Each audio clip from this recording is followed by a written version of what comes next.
My favorite one is that if you lift the suspension to its highest level, you can wade through 900 millimeters of water. Now, what is that? It's roughly about this height, which means you can go very deep. So if you're down in County Cork and the River Lee bursts its banks, you will have no issues.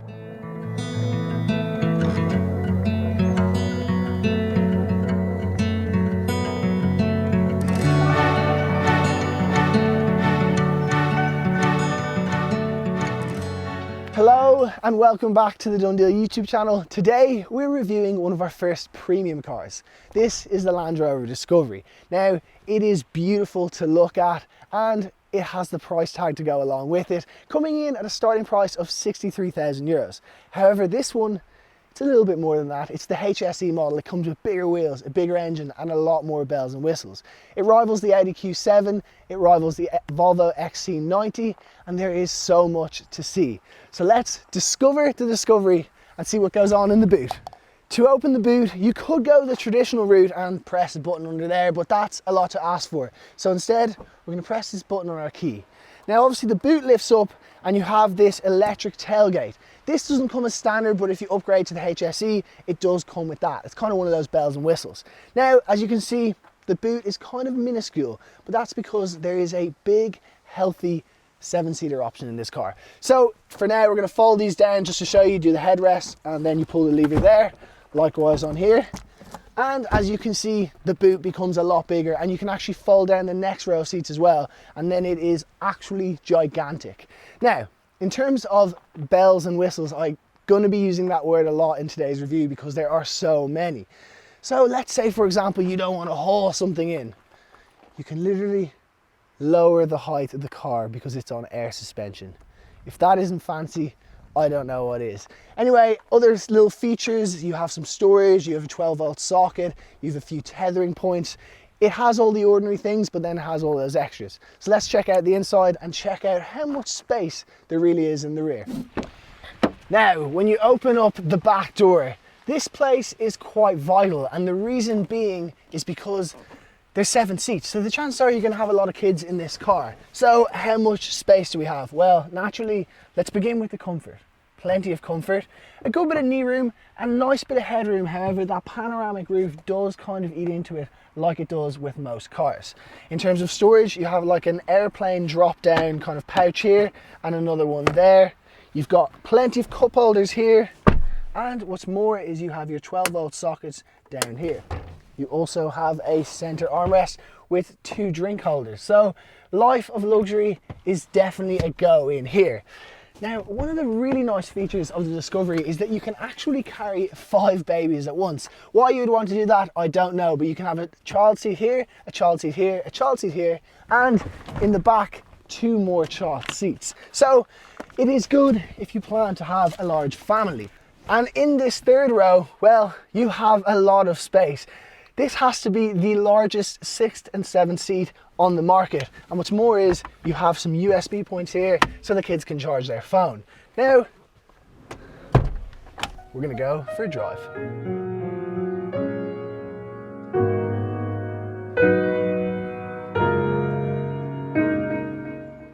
Now, the driver's seat. So first of all, we have keyless entry. So I didn't actually need that to open the door. Now, the driver's seat is so important because if you're looking at this review, you're considering buying a Discovery. So this is going to be where you're spending all of your time. So if we literally hop up into it, now I had to hop, but I can lower the suspension if needs be. And you sit into the most comfortable armchair I've ever sat in. First, let's begin with storage. So you've loads of space down here for water bottles. Then, okay, there's so much funky and fun things going on here that it's going to be a bit complicated. So you have 2 drink holders here. That is all well and great, but you've got some secret stowaway storage in there where you also have a USB charging point. Now, in here, you have a little small kind of fake glove box. Lift that up, you have a really deep one. And in some models, you can actually upgrade that to a refrigerator. However, there's probably not much need. Now, you look at this console in front and you think, that looks great. And then you see a button, open. You open that up, voila, more storage. It's literally just full of storage. Ooh, I wonder what the glove box is like. You open that up, it's a little bit small and it seems to pop back up, but no worries. There's a bigger glove box. So as you can see, there is no shortage of storage. You've even got things like sunglasses holders up here. So it is fantastic. So now let's take a look at the infotainment system. There's a 10-inch screen here. Now it is massive and it has all the bells and whistles. The newer version actually has Apple CarPlay and Android Auto, but you don't really need it. So as you can see, my own phone is connected. It all works brilliantly. Now you've got things like a rear view camera, which is fantastic. You've got your media, again, all your music. It's got a DAB radio, which is fantastic. The touch is very good, it's very responsive and it's fast. It does have its own inbuilt nav system, which is actually pretty good. As you can see, it's very responsive. You can move around the country. It's impressive stuff. Now, it's nearly hard to just give it that credit, but it's time to move on to the next thing, which I think is fantastic, which is the digital dash in front of me. Now, we've got open doors and stuff, but as you can see right now, you've got your revometer on the right hand side and you've got your speed on the left. Now you can play around with this. For example, you can say display layout and you can change it to one dial. So then you can see you've got your maps on the right and then you've just got the revometer there. Now another really cool thing, which I just think is a nice touch and it shows the elegance of a Land Rover, is this here. It can be used to turn up and down the music, which is just a nice little touch. On top of that then, this car is fitted with the Cool Climate Pack. So this includes things like a heated steering wheel, heated seats in the front and in the rear. As well as that, it includes a lot of nice different things in terms of, it's got a Drive Pro pack. So we'll talk more about that when we're actually driving it, but effectively it's got lane assist, accident avoidance, and also adaptive cruise control.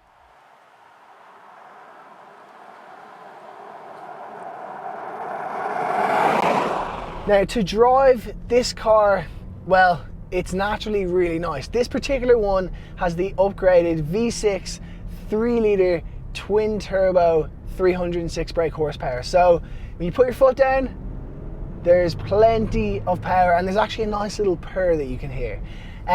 However, don't get the wrong impression, because it may accelerate like a nice fast car, but it doesn't turn and it does not stop, and it is not as responsive as any performance car. But that's what it's about. It's about enjoying the fact that this is on airbag suspension and it just floats down the road. On the motorway, it just munches up the miles, and it's just a lovely place to be. It's the only way I can describe it. It's like sitting in my front room right now. It's just comfortable and relaxing.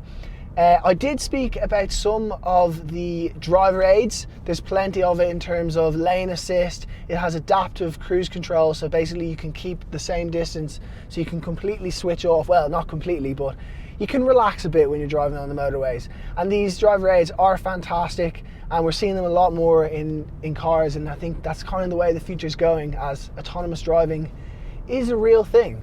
But yeah, to drive, it is absolutely fantastic. Really quickly, I want to touch on this section down here, which is about off-road.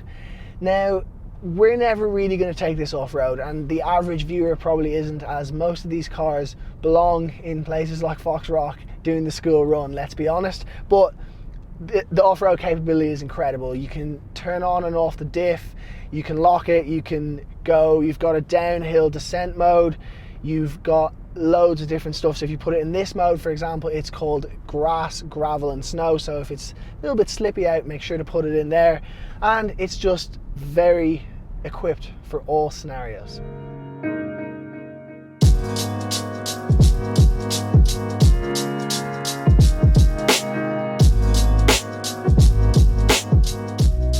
Traditionally, in a DoneDeal car review, we name 3 of our favourite and 3 of our least favourite things about a car. Now, when you give me a Discovery, it's going to be hard to find some things I don't really like. However, there are a couple. And number 1 begins with symmetry. So, I don't know why, and I have never understood why, but why is the number plate to the left-hand side? It doesn't make sense, and it's a little bit frustrating, and anyone with a bit of OCD is going to be on my page with that. Number 2 is this tax disc. In Ireland, this car with this 3-litre engine costs €1,200 per year to tax. That is a lot of money. And number 3 is kind of the elephant in the room with a lot of Land Rovers, and it comes down to reliability. Now, there's an old saying that Land Rovers are one of the best off-road cars in the world because they're always off the road. in the mechanics getting fixed. Now, I actually can speak from personal experience, and I have been left on the side of the road, unfortunately, but if you're willing to take this risk, it is a fantastic car, and that's why now we're going to check out 3 of our favorite things about the Land Rover Discovery. Number 1 is this clear exit monitoring. Now, what does that do? I had the exact same question. So let's say, for example, I'm opening the door and there's some oncoming traffic or even someone walking by. It will warn me, and that way I won't open my door and potentially get the door knocked off, or even worse, one of my loved ones gets injured. So, very cool. Kudos on that. Number 2 is the off-road capabilities. Now, there's so many cool features, but my favorite one is that if you lift the suspension to its highest level, you can wade through 900 millimeters of water. Now, what is that? It's roughly about this height, which means you can go very deep. So if you're down in County Cork and the River Lee bursts its banks, you will have no issues. And number 3, well, it was a hard one to figure out because there's so many cool and unique things.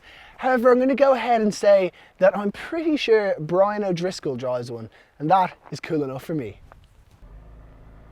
Well, that's it for the Land Rover Discovery, and what a terrific car it is. I hope that you've enjoyed the review. I hope it's given you a bit of insight into all the little toys and all the bells and whistles in this car. I want to thank you so much for your time for watching this video. I know it's been a little bit longer, but when you have so much toys to play with, you have to try and include as much as you can. For now, we'll see you in the next video, and thanks again for watching.